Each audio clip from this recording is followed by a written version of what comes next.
আসসালামু আলাইকুম ফ্রেন্ডস, আজকে আমি আপনাদেরকে আখের গুড়ের শরবত করে দেখাবো। এই গরমে এই আখের গুড়ের শরবতটি স্বাস্থ্যের জন্য খুবই উপকারী এবং স্বাস্থ্যসম্মত। তো চলুন দেখিনি কি কি লাগছে এই শরবতটি তৈরি করতে। আমি এখানে 1 কাপের মতো আখের গুড় ভিজিয়ে রেখেছি প্রায় আধা ঘন্টার মতো। নিয়েছি কিছু আইস কিউব, নিয়েছি এখানে প্রায় 1.5টার মতো লেবুর রস, আর নিয়েছি তোকমা 1/2 চা চামচ, আর ইউসুফগুলের ভুসি 1 চা চামচ একসাথে ভিজিয়ে রেখেছি 10 মিনিটের মতো। আমি এখন একটা ব্লেন্ডার জগ নিয়েছি এখানে, তো এই জগের ভিতরে এক এক করে আমি দিয়ে দিচ্ছি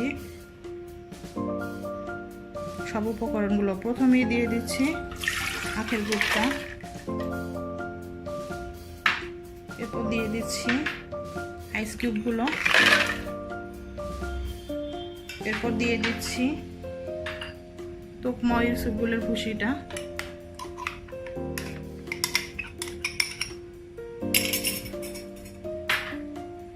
দিয়ে দিচ্ছি সামান্য একটু লবণ, খুবই সামান্য পরিমাণ, আর দিয়ে দিচ্ছি 1 গ্লাস পানি। এখন আমি সবগুলো উপকরণ একত্রে ব্লেন্ডারে ব্লেন্ড করে নিচ্ছি। আমার শরবতটা ব্লেন্ড করা হয়ে গেছে। তো ব্লেন্ড করার পর এরকম ঘনত্ব হয়েছে, আপনারা দেখতে পাচ্ছেন। তো এইটা আপনার একটা এয়ারটাইট বক্সে ভালো করে ডিপে 5 থেকে 7 দিন অনায়াসে রেখে খেতে পারবেন। তো এখন আমি দেখিয়ে দিচ্ছি এই শরবতটা কিভাবে পরিবেশন করব। আমি এখানে কিছু গ্লাস নিয়েছি আর আইস কিউব দিয়েছি গ্লাসের ভিতর। এখন দিয়ে দিচ্ছি লেবুর রস।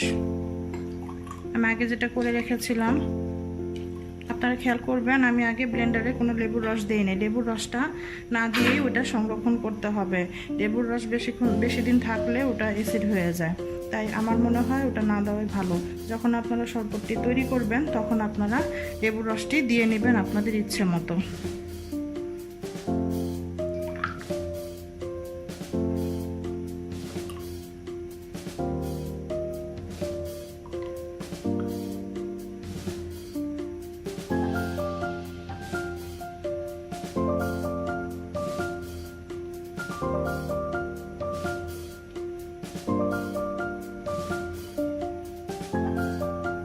তো ফ্রেন্ডস, হয়ে গেল আমার আখের গুড়ের শরবত। আশা করি আপনাদের রেসিপিটি ভালো লেগেছে। যদি ভালো লেগে থাকে তাহলে অবশ্যই আমাকে লাইক, শেয়ার, কমেন্টস করবেন, সাবস্ক্রাইব করবেন। সাবস্ক্রাইবের পাশে বেল আইকন বাটনটি অবশ্যই একটি ক্লিক করবেন, এতে করে আমার চ্যানেলের আপডেট আপনারা পেয়ে যাবেন খুব সহজেই। আজকে এই পর্যন্তই। আল্লাহ হাফেজ।